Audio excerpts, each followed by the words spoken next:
जीवन को संतुलित रूप में कैसे जिया जा सकता है,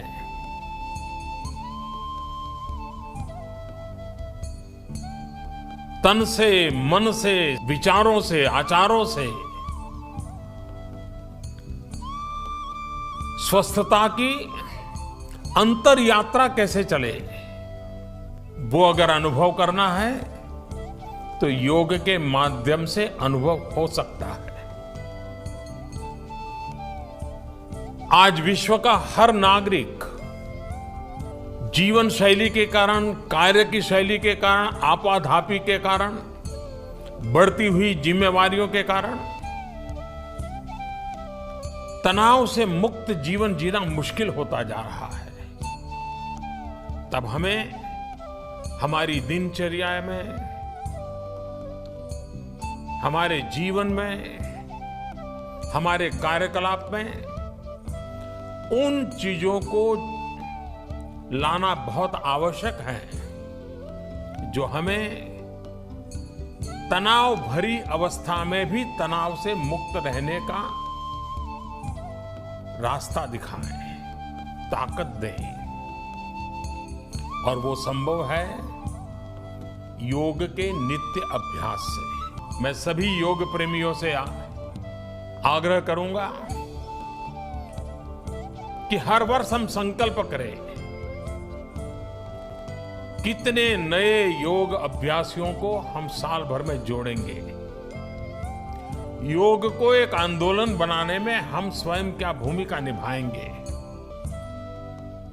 और आप देखिए,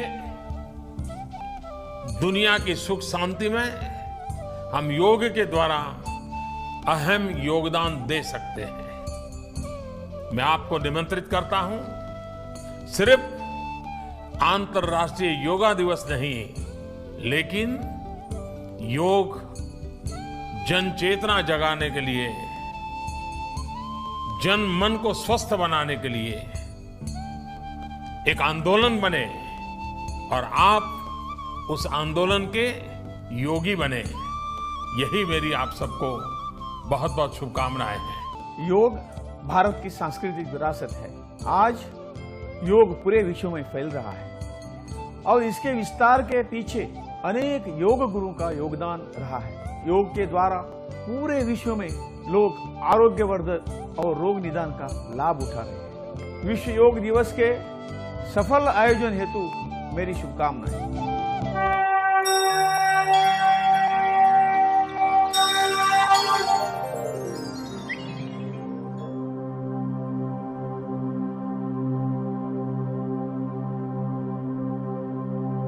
सांसों में शांति का हो समागम, तनाव त्यागने का है प्रयत्न, लचक से संपूर्ण होता जीवन, जीर्ण पीड़ाओं से मुक्ति का जतन, बाहरी वेदनाओं को करके खत्म, अपने मन के स्वर को अब सुन।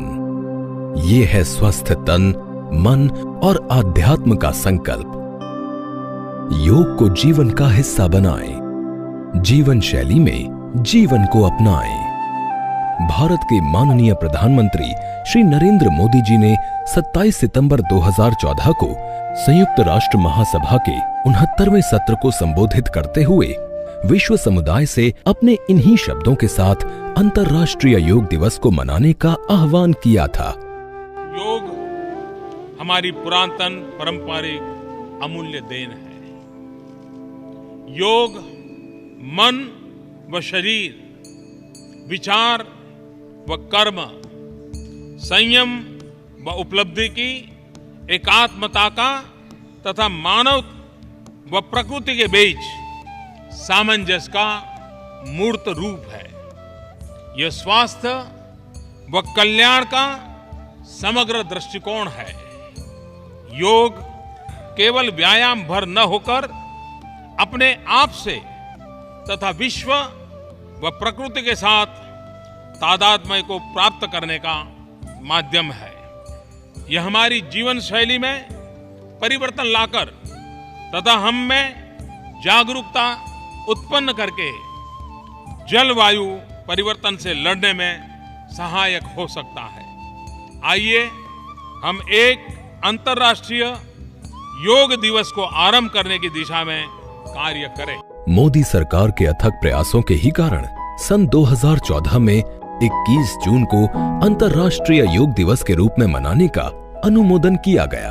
प्रस्ताव को 193 सदस्यों वाली संयुक्त राष्ट्र महासभा में 177 सह समर्थक देशों की रिकॉर्ड सर्वसम्मति प्राप्त हुई।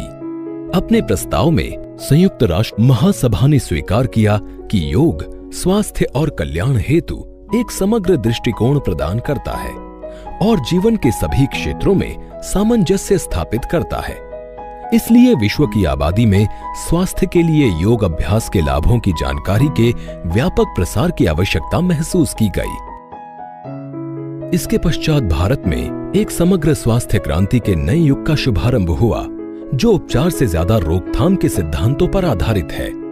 आयुष मंत्रालय ने 21 जून 2015 को राजपथ पर प्रथम अंतर्राष्ट्रीय योग दिवस का सफलतापूर्वक आयोजन किया, जहां 2 गिनीज वर्ल्ड रिकॉर्ड बने। इनमें से एक योग का सबसे बड़ा सत्र था, जिसमें 35,985 प्रतिभागी शामिल थे, और दूसरा रिकॉर्ड 84 देशों के प्रतिभागियों के साथ सर्वाधिक राष्ट्रों का एक ही योग सत्र में सम्मिलित होने का था।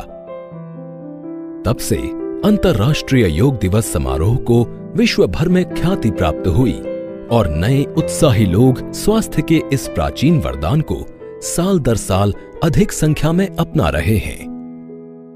योग वास्तव में सूक्ष्म विज्ञान पर आधारित आध्यात्मिक अध्ययन का विषय है, जो मन और शरीर के बीच सामंजस्य स्थापित करता है। योग कला और विज्ञान के संगम का एक ऐसा अभ्यास है जो स्वस्थ जीवन जीने के लिए हमारा मार्गदर्शन करता है। इसके संस्कृत मूल शब्द युज के अनुसार योग शब्द का अर्थ है जुड़ना या एकजुट होना, और ये कहा जाता है कि योग अभ्यास हमारी व्यक्तिगत चेतना को सार्वभौमिक चेतना से जोड़ता है। योग को व्यापक रूप से सिंधु सरस्वती घाटी सभ्यता के कालखंड 2700 ईसा पूर्व की अमिट सांस्कृतिक उत्पत्ति के रूप में माना जाता है। हालांकि पूर्व वैदिक काल में भी योग का अभ्यास किया जाता रहा है। सर्वप्रथम महर्षि पतंजलि ने अपने योग सूत्र के माध्यम से तत्कालीन प्राचीन अभ्यासों को व्यवस्थित और संहिताबद्ध किया। इस पद्धति में उनके अमूल्य योगदान के लिए उन्हें पारंपरिक योग का जनक भी माना जाता है। इसके बाद कई विद्वानों ने योग के संरक्षण और विकास में अपना योगदान दिया और अभ्यासों को लिखित रूप में संरक्षित कर समस्त विश्व में उनका प्रचार प्रसार किया। आज विश्व भर में लाखों लोग योग के अभ्यास से लाभान्वित हो रहे हैं। हाल के वर्षों में हुए चिकित्सा संबंधी अनुसंधानों में नियमित योग अभ्यास के कई शारीरिक और मानसिक लाभ बताए गए हैं। योग विभिन्न स्तरों पर कार्य करता है, जैसे शरीर, ऊर्जा, मस्तिष्क और मनोभाव। इससे योग के 4 विस्तृत वर्गों की पहचान की गई है। ज्ञान योग, जिसमें मन का उपयोग किया जाता है। भक्ति योग, जिसमें भावनाओं का उपयोग किया जाता है। कर्म योग, जिसमें शरीर का उपयोग किया जाता है। और क्रिया योग, जिसमें ऊर्जा का उपयोग किया जाता है। योग की प्रत्येक प्रणाली जिसका हम अभ्यास करते हैं, इन वर्गों के अंतर्गत आती है। योग के विभिन्न विद्वानों द्वारा इन्हें आगे भी वर्गीकृत और विकसित किया गया है, जो इस प्रकार हैं: ज्ञान योग, भक्ति योग, कर्म योग, पातंजल योग, हठ योग, कुंडलिनी योग, ध्यान योग, मंत्र योग, लय योग, राजयोग, जैन योग, बौद्ध योग आदि। व्यापक रूप से प्रचलित योग साधनाओं में से कुछ इस प्रकार हैं: यम, नियम, आसन, प्राणायाम, प्रत्याहार, धारणा, ध्यान, समाधि, बंध, मुद्रा, षटकर्म, युक्ताहार, मंत्र जप, युक्त कर्म। योग चिकित्सक को यौगिक प्रथाओं के मार्गदर्शक सिद्धांतों का पालन करना चाहिए। अभ्यास से पहले शांत शरीर और मन के साथ शांत वातावरण में योगाभ्यास किया जाना चाहिए। इसे खाली पेट या हल्के पेट किया जाना चाहिए। कमजोरी महसूस होने पर गुनगुने पानी में थोड़ी मात्रा में शहद का सेवन करें। शरीर की गतिविधियों को सुविधाजनक बनाने के लिए हल्के और आरामदायक सूती वस्त्र सुविधाजनक रहते हैं। जीर्ण रोगों या दर्द या हृदय संबंधी समस्याओं के मामले में योग अभ्यास करने से पूर्व चिकित्सक या योग चिकित्सक से परामर्श किया जाना चाहिए।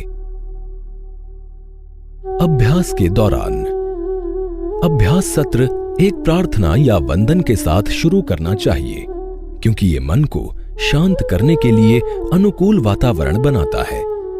शरीर और श्वास की जागरूकता के साथ योग अभ्यास को धीरे धीरे से मंद गति से किया जाना चाहिए। शरीर को न तो कसें और न ही झटका दें। अपने सामर्थ्य के अनुसार अभ्यास करें। गहरे मौन या शांति पाठ के साथ सत्र को समाप्त करें। भोजन व स्नान अभ्यास के 20 से 30 मिनट बाद ही किया जाना चाहिए।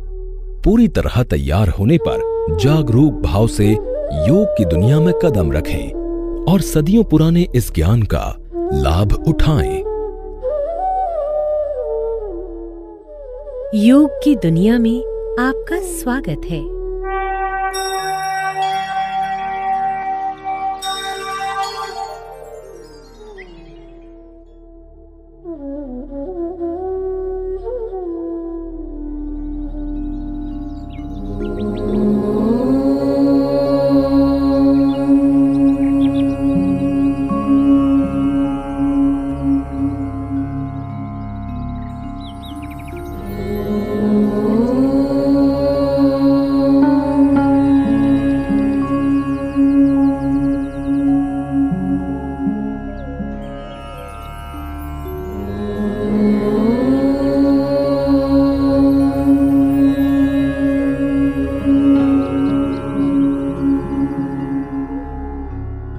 संगच्छध्वं संवदध्वं संगच्छध्वं संवदध्वं संवो मनांसि जानता संवो मनांसि जानता देवाभागं यथा पूर्वे देवाभागं यथा पूर्वे संज्ञानाना उपासते संज्ञानाना उपासते संज्ञानाना उपासते संज्ञानाना उपासते संज्ञानाना उपासते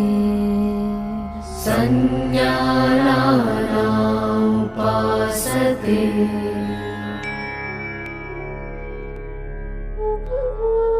आइए अब हम योग साधना का अभ्यास सूक्ष्म व्यायाम के साथ करते हैं, जो शरीर में सूक्ष्म रक्त संचार को बढ़ाते हैं। गर्दन की क्रियाएं: गर्दन को आगे और पीछे झुकाना। सावधानियां: सर्वाइकल स्पॉन्डिलाइटिस होने की स्थिति में इस आसन को न करें। सम स्थिति में खड़े हों। पैरों के बीच 2 से 3 इंच की दूरी बनाएं। हाथों को कमर पर रखें। श्वास छोड़ते हुए सिर को धीरे धीरे आगे की ओर झुकाएं और ठोडी को छाती से स्पर्श करने का प्रयास करें। श्वास अंदर लेते हुए सिर को उतना पीछे ले जाएं जितना आराम से जा सके। ये एक चक्र है, इसे एक और बार दोहराएं।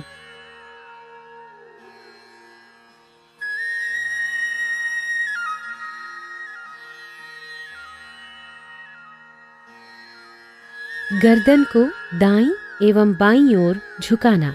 सावधानियां: गर्दन को बहुत अधिक न खींचें। श्वास छोड़ते हुए सिर को धीरे धीरे दाईं तरफ झुकाएं। बाईं ओर खिंचाव को महसूस करें। श्वास अंदर लेते हुए सिर को सामान्य स्थिति में लाएं। श्वास छोड़ते हुए सिर को बाईं तरफ झुकाएं। दाईं ओर खिंचाव को महसूस करें। श्वास अंदर लेते हुए सिर को वापस सामान्य स्थिति में लाएं। ये एक चक्र है, इसे एक और बार दोहराएं।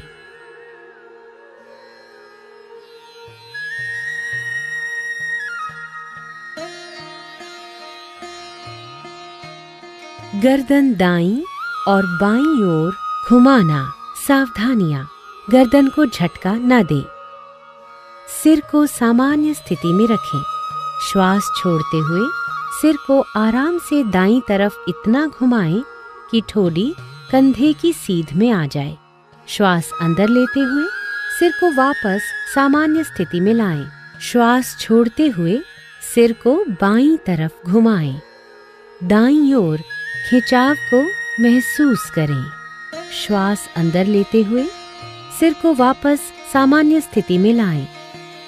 ये एक चक्र है, इसे एक और बार दोहराएं।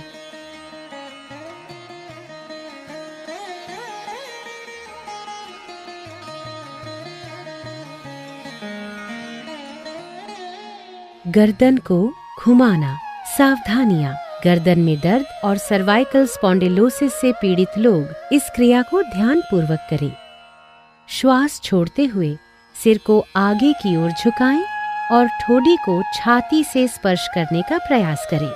श्वास अंदर लेते हुए धीरे धीरे सिर को घड़ी की सुई की दिशा में घुमाएं तथा श्वास छोड़ते हुए सिर को वापस लाएं। ये एक चक्र है, इसे एक और बार दोहराएं।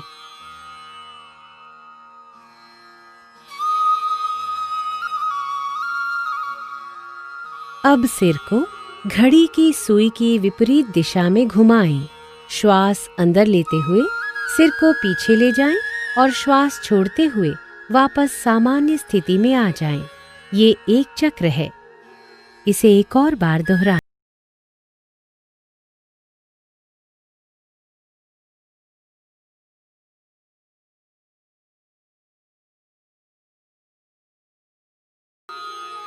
स्कंध संचालन। स्कंध और भुजाओं का संचालन। सावधानियां, कंधे की अकड़न से पीड़ित लोग इस क्रिया को ध्यानपूर्वक करें।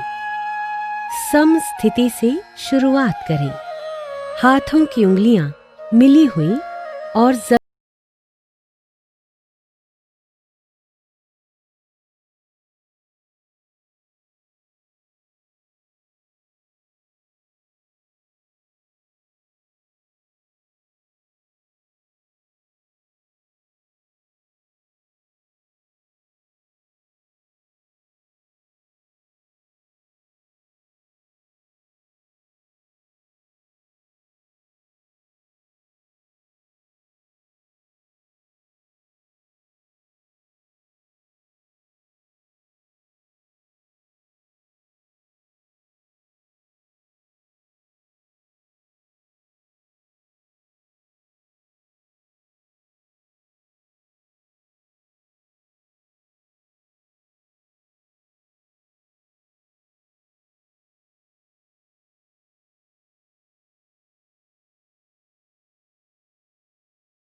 सावधानियां, कशेरुक विकार होने की स्थिति में इस क्रिया को उचित मार्गदर्शन में करें। सम स्थिति से शुरुआत करते हुए दोनों भुजाओं को स्कंध तक उठाएं। दोनों हथेलियां एक दूसरे के आमने सामने रखें और भुजाओं को समानांतर रखें। पैरों में 1 फुट की दूरी बनाएं। श्वास छोड़ते हुए कटिभाग को दाईं ओर घुमाएं। श्वास लेते हुए वापस आएं। श्वास छोड़ते हुए बाईं ओर घुमाएं। श्वास भरते हुए वापस आएं। ये एक चक्र है। इसे एक और बार दोहराएं।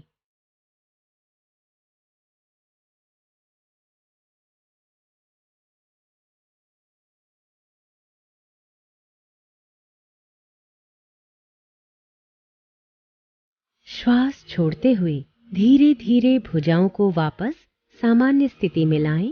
पैरों को जोड़ें। विश्राम करें। घुटना संचालन। सावधानियां। आर्थराइटिस और मोटापे से पीड़ित होने पर इस क्रिया को ध्यान पूर्वक करें। सम स्थिति से शुरुआत करें। पैरों में 1 फुट की दूरी बनाएं।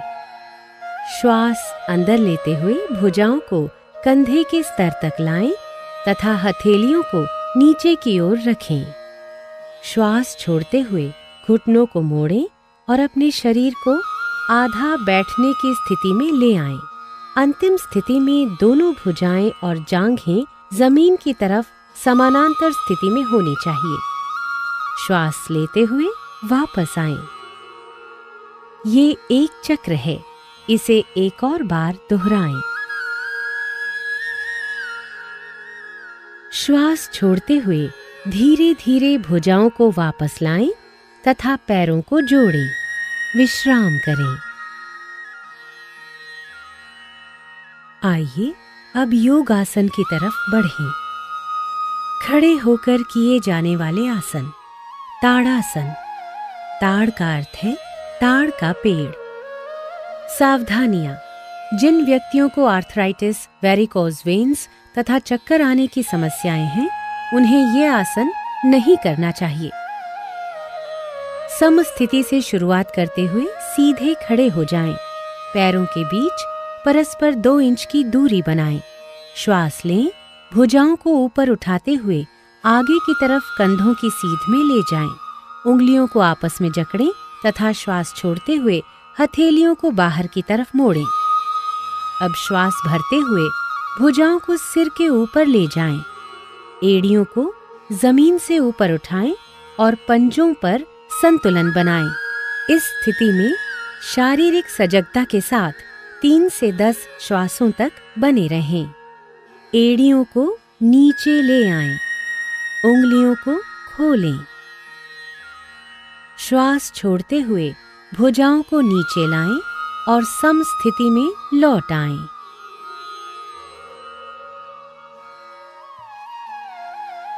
वृक्षासन। वृक्ष का अर्थ है पेड़।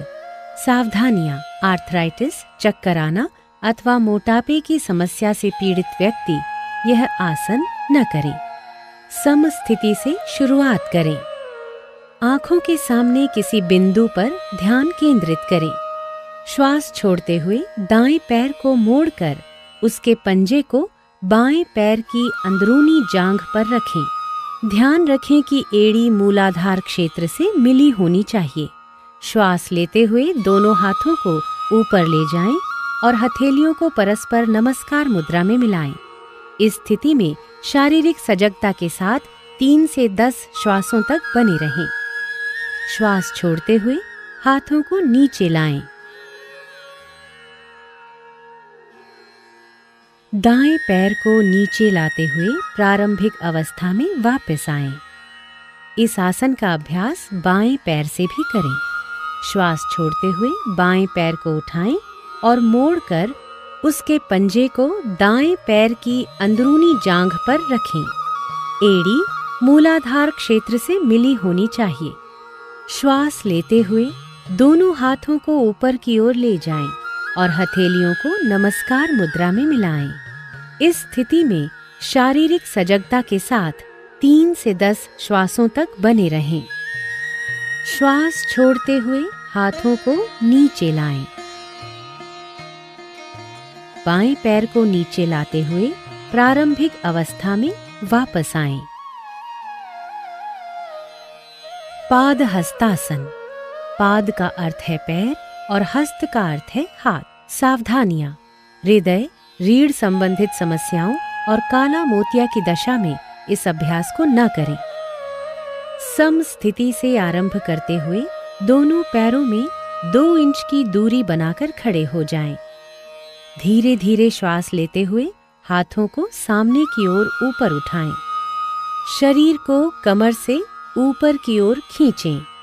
श्वास छोड़ते हुए आगे की ओर तब तक झुकें जब तक हथेलियां जमीन को स्पर्श न करने लगे। रीढ़ की हड्डी से खींचते हुए कमर को यथासंभव सीधा करें। इस स्थिति में शारीरिक सजगता के साथ 3 से 10 श्वासों तक बने रहें। अब श्वास लेते हुए धीरे धीरे वापस आ जाएं और भुजाओं को सिर के ऊपर ले जाकर खींचें। श्वास छोड़ते हुए धीरे धीरे भुजाओं को नीचे लाते हुए प्रारंभिक स्थिति में आएं।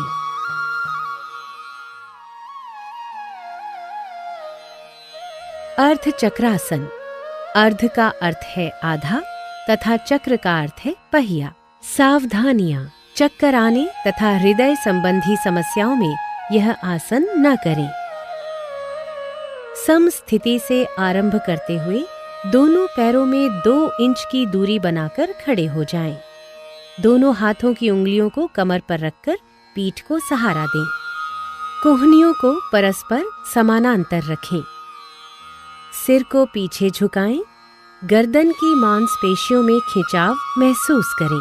श्वास छोड़ते हुए रीढ़ के निचले हिस्से से पीछे की ओर झुकें। इस स्थिति में शारीरिक सजगता के साथ 3 से 10 श्वासों तक बने रहें। श्वास लेते हुए धीरे धीरे वापस आएं तथा सामान्य स्थिति में लौटें। विश्राम करें। त्रिकोणासन। त्रिकोण का अर्थ है त्रिभुज। सावधानियां। स्लिप्ड डिस्क, सायटिका और उदर में सर्जरी के उपरांत यह आसन न करें। सम स्थिति से आरंभ करते हुए पैरों के बीच 3 फीट की दूरी बनाकर खड़े हो जाएं। श्वास लेते हुए दोनों हाथों को कंधे की सीध तक उठाएं और हथेलियों को बाहर की तरफ रखें। दाएं पैर को दाईं तरफ घुमाएं। श्वास छोड़ें। धीरे धीरे दाईं तरफ झुकें और दाएं हाथ को दाएं पैर के पीछे रखें। बाएं हाथ को दाएं हाथ की सीध में करें। सिर को ऊपर की ओर घुमाएं और बाएं हाथ की मध्यमा उंगली को देखें। इस स्थिति में शारीरिक सजगता के साथ 3 से 10 श्वासों तक बने रहें। श्वास लेते हुए धीरे धीरे वापस आएं और दाएं पैर को वापस ले आएं। इस आसन को बाईं तरफ से भी दोहराएं। बाएं पैर को बाईं तरफ घुमाएं। श्वास छोड़ते हुए धीरे धीरे बाईं तरफ झुकें और बाएं हाथ को बाएं पैर के पीछे रखें। सिर को ऊपर की ओर घुमाएं और दाएं हाथ की मध्यमा उंगली को देखें। दाएं हाथ को बाएं हाथ की सीध में करें। इस स्थिति में शारीरिक सजगता के साथ 3 से 10 श्वासों तक बने रहें। श्वास लेते हुए धीरे धीरे वापस आएं। अब बाएं पैर को वापस ले आएं। श्वास छोड़ें। हाथों को नीचे ले आएं तथा पैरों को मिलाएं। प्रारंभिक स्थिति में लौट आएं और विश्राम करें। अब बैठने वाले आसनों के लिए तैयार हो जाएं। भद्रासन। सावधानी।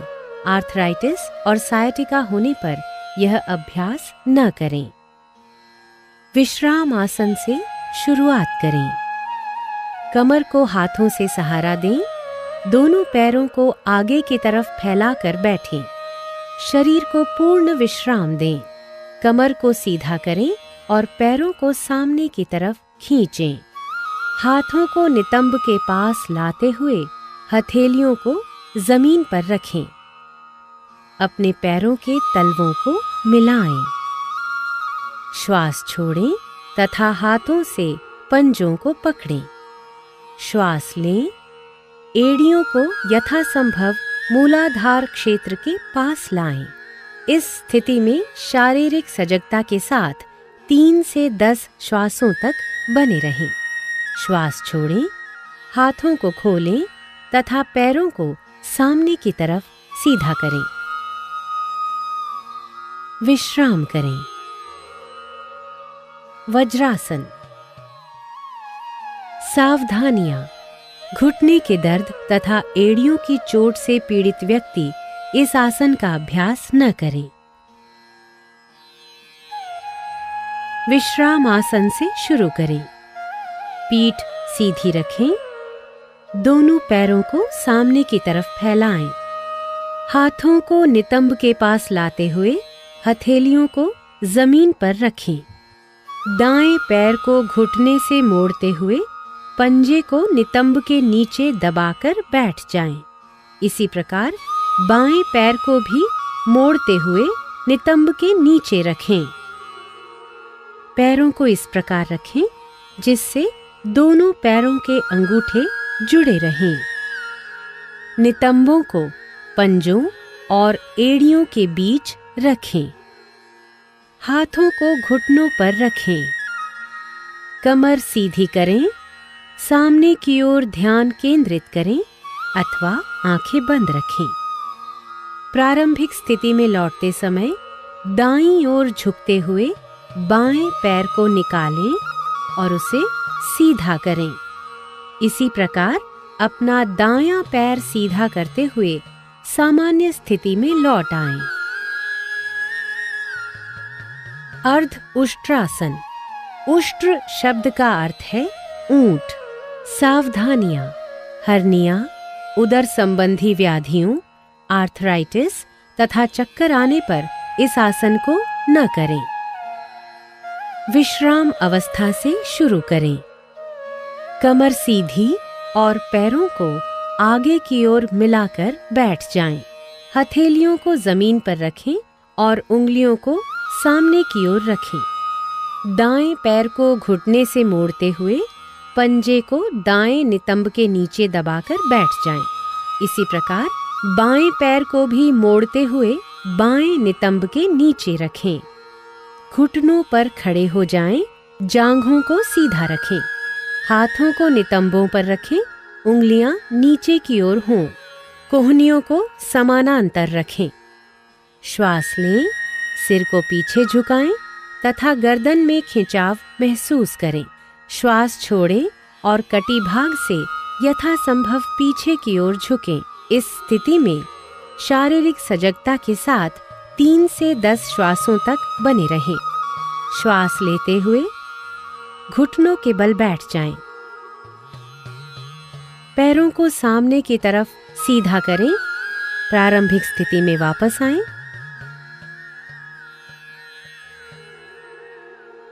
और विश्राम करें। उष्ट्रासन। सावधानियां। हर्निया के रोगियों को यह आसन नहीं करना चाहिए। विश्राम अवस्था से शुरू करें। कमर सीधी और पैरों को आगे की ओर मिलाकर बैठें। हथेलियों को जमीन पर रखें। उंगलियां सामने की ओर हों। दाएं पैर को घुटने से मोड़ें तथा पंजे को दाएं नितंब के नीचे दबाकर बैठ जाएं। इसी प्रकार बाएं पैर को भी मोड़ लें तथा बाएं नितंब के नीचे रखें। घुटनों पर खड़े हो जाएं। जांघों को सीधा रखें। घुटनों और पंजों में कुछ इंच की दूरी रखें। श्वास लें। सिर को पीछे झुकाएं जिससे गर्दन में खिंचाव महसूस हो। दाईं हथेली को दाईं एड़ी पर और बाईं हथेली को बाईं एड़ी पर रखें और श्वास छोड़ें। पूरे शरीर का भार भुजाओं और पैरों पर होना चाहिए। इस स्थिति में शारीरिक सजगता के साथ 3 से 10 श्वासों तक बने रहें। श्वास लेते हुए घुटनों के बल बैठ जाएं। पैरों को सामने की तरफ सीधा करें। प्रारंभिक स्थिति में लौट आएं और विश्राम करें। शशकासन। शशक का अर्थ है खरगोश। सावधानियां। घुटनों से संबंधित ऑस्टियोआर्थराइटिस से पीड़ित व्यक्ति इस आसन को न करें। विश्राम अवस्था से शुरू करें। कमर सीधी रखें, पैरों को आगे की ओर मिलाकर बैठ जाएं। हथेलियों को जमीन पर तथा उंगलियां सामने की ओर रखें। दाएं पैर को घुटने से मोड़ लें तथा पंजे को दाएं नितंब के नीचे दबाकर बैठ जाएं। इसी प्रकार बाएं पैर को भी मोड़ लें तथा बाएं नितंब के नीचे रखें।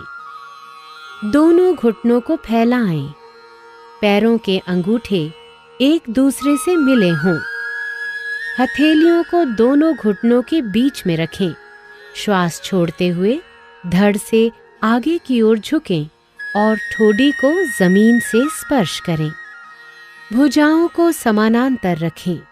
इस स्थिति में शारीरिक सजगता के साथ 3 से 10 श्वासों तक बने रहें। श्वास लें और ऊपर की ओर आ जाएं। घुटनों को मिलाएं। पैरों को सामने की तरफ सीधा करें। प्रारंभिक स्थिति में लौट आएं। विश्राम करें।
बाएं पैर को मोड़ते हुए बाएं पंजे को भी दाएं घुटने के साथ रखें।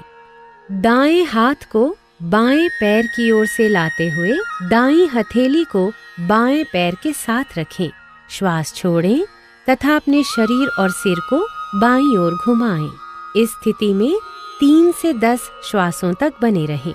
श्वास लें तथा प्रारंभिक स्थिति में वापस आएं।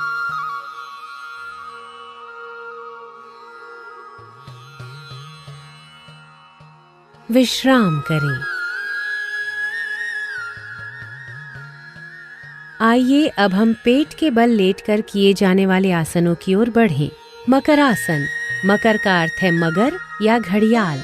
सावधानियां। गर्भावस्था और कंधे की अकड़न के समय में इस आसन का अभ्यास नहीं करना चाहिए। सर्वप्रथम पेट के बल लेट जाएं, पैर जोड़ें तथा पंजों को बाहर की ओर रखें। ठोड़ी को हाथों पर रखें। पैरों को एक दूसरे से दूर फैलाएं। पंजों को बाहर की ओर रखें। सिर को दाईं ओर घुमाएं तथा हाथों पर रखें। अपनी आंखें बंद रखें। पूरे शरीर को विश्राम दें। इस स्थिति में शारीरिक सजगता के साथ 3 से 10 श्वासों तक बने रहें। ताजगी और निश्चिंतता की प्राप्ति होने तक इसी अवस्था में रहें। भुजंगासन। भुजंग का अर्थ है सांप। सावधानियां। हर्निया एवं पेट के अल्सर से पीड़ित व्यक्ति इस आसन को न करें। मकर आसन से शुरुआत करें। अब दोनों पैरों को मिलाएं। हथेलियों को छाती के पास रखें और कोहनियों को शरीर से लगा कर रखें। श्वास लें और रीढ़ से मोड़ते हुए सिर और छाती को नाभि के हिस्से तक ऊपर उठाएं। कोहनियों को समानांतर रखें। इस स्थिति में शारीरिक सजगता के साथ 3 से 10 श्वासों तक बने रहें। श्वास छोड़ें, सिर को नीचे लाएं और ठोड़ी को जमीन पर रखें। दोनों हाथों को मोड़ें। ठोड़ी को हाथों पर रखें। पैरों को फैलाएं। पंजों को बाहर की ओर रखें।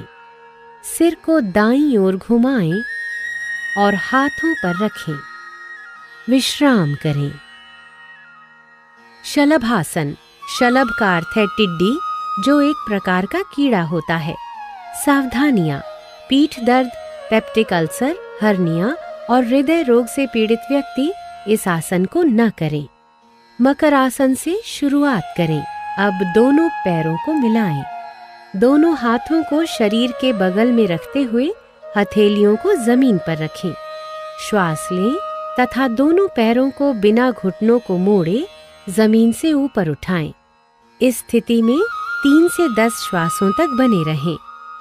श्वास छोड़ें तथा पैरों को नीचे ले आएं।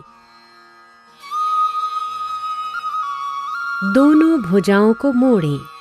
ठोड़ी को हाथों पर रखें। पैरों को फैलाएं। पंजों को बाहर की ओर रखें। सिर को दाईं ओर घुमाएं और हाथों पर रखें। विश्राम करें। पीठ के बल लेटकर किए जाने वाले आसन। सेतु बंधासन। सेतु बंध का अर्थ है पुल का निर्माण। सावधानियां।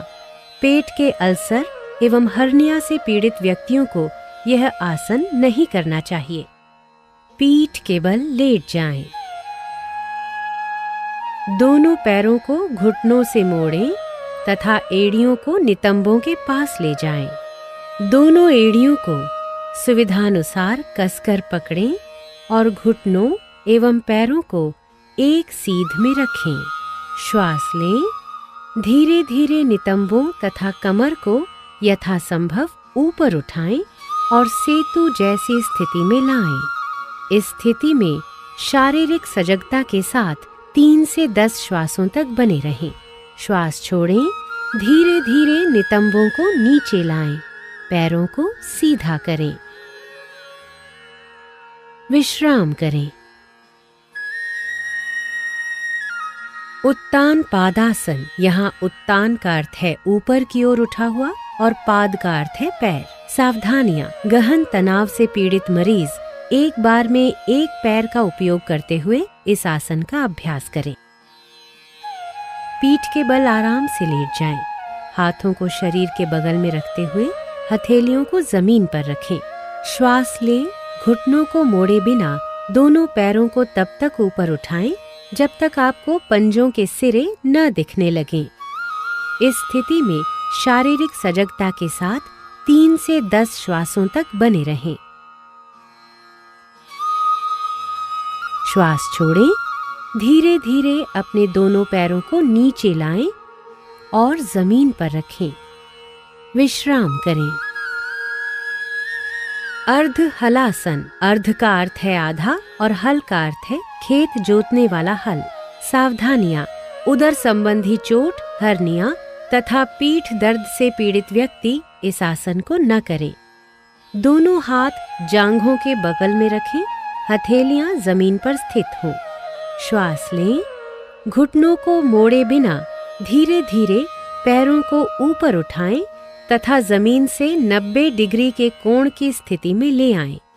नितंबों से कंधे तक शरीर को सीधा रखें। इस स्थिति में शारीरिक सजगता के साथ 3 से 10 श्वासों तक बने रहें। श्वास छोड़ें तथा बिना सिर उठाए धीरे धीरे दोनों पैरों को नीचे ले आएं। विश्राम करें। पवन मुक्तासन। पवन का अर्थ है वायु और मुक्त का अर्थ है मुक्त करना। सावधानियां। उदर संबंधी चोट, हर्निया, सायटिका या अत्यधिक पीठ दर्द में इस अभ्यास को न करें। पीठ के बल लेट जाएं। पैरों को दोनों घुटनों से मोड़ें। श्वास छोड़ें। जांघों और घुटनों को छाती के निकट लाएं। श्वास लें और दोनों हाथों की उंगलियों को आपस में जकड़ते हुए दोनों पैरों की पिंडलियों को कसकर पकड़ लें। श्वास छोड़ें। सिर तथा कंधे उठाएं और ठोड़ी को घुटनों के बीच लगाने का प्रयास करें। इस स्थिति में शारीरिक सजगता के साथ 3 से 10 श्वासों तक बने रहें।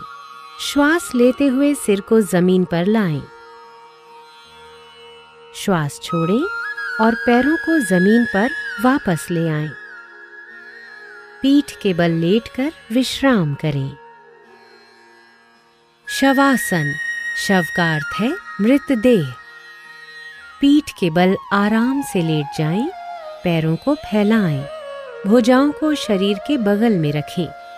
हथेलियां ऊपर की ओर हों और आंखों को बंद रखें। पूरे शरीर के प्रति सजग रहते हुए विश्राम करें। श्वास लंबा, गहरा और लयबद्ध होने दें। श्वास मंद होते हुए महसूस करें। ताजगी और निश्चिंतता की प्राप्ति होने तक इसी अवस्था में रहें। वापस आएं और किसी भी आरामदायक स्थिति में बैठ जाएं। कपालभाति। सावधानियां। हृदय संबंधी व्याधियों, मिर्गी, हर्निया, गैस्ट्रिक अल्सर तथा मासिक धर्म के दौरान यह क्रिया नहीं करनी चाहिए। किसी भी आरामदायक स्थिति में बैठ जाएं। आंखें बंद करें और पूरे शरीर को शिथिल करें। गहरा श्वास लें तथा श्रोणी में श्वास का भरना तथा छाती के फैलाव को महसूस करें। नासिका छिद्रों से श्वास का अंदर जाना और सीने में भरना महसूस करें। उदर की मांसपेशियों पर दबाव देते हुए श्वास छोड़ें। निष्क्रिय रूप से श्वास ग्रहण करें। आइए अब 20 आवृत्तियों के साथ कपालभाति का पहला चक्र आरंभ करें।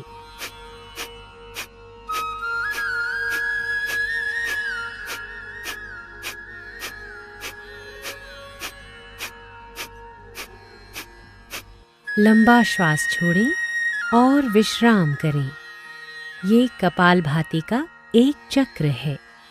अब 20 आवृत्तियों के साथ इस क्रिया को 2 बार और करें। प्राणायाम।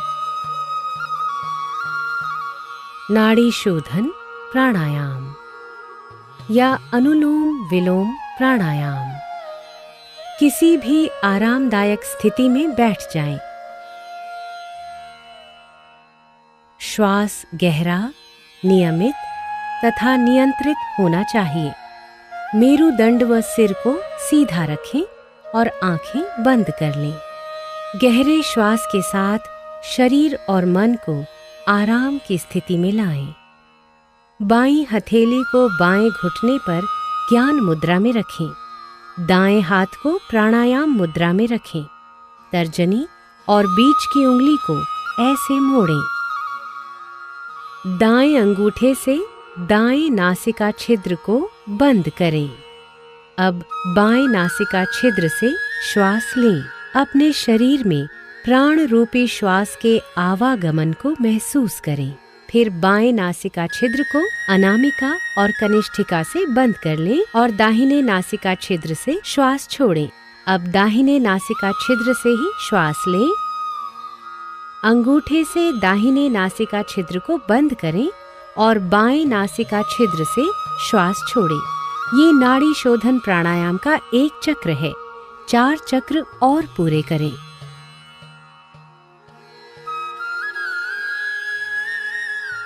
शीतली प्राणायाम। सावधानियां।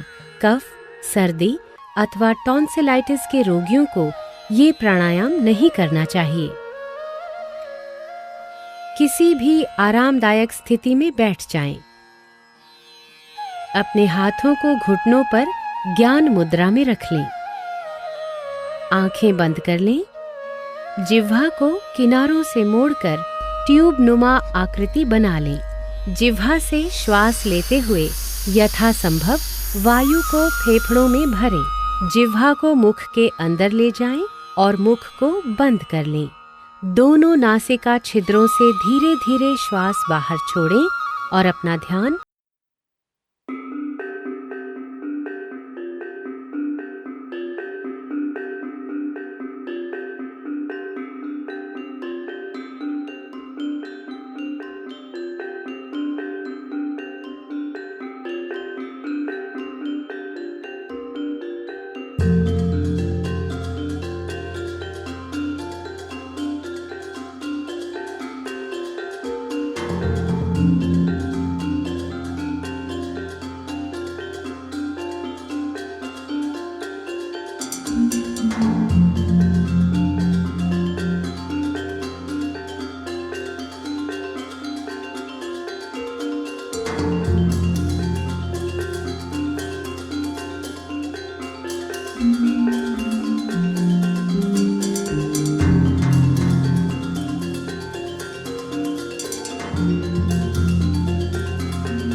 अब हम संकल्प लेते हैं।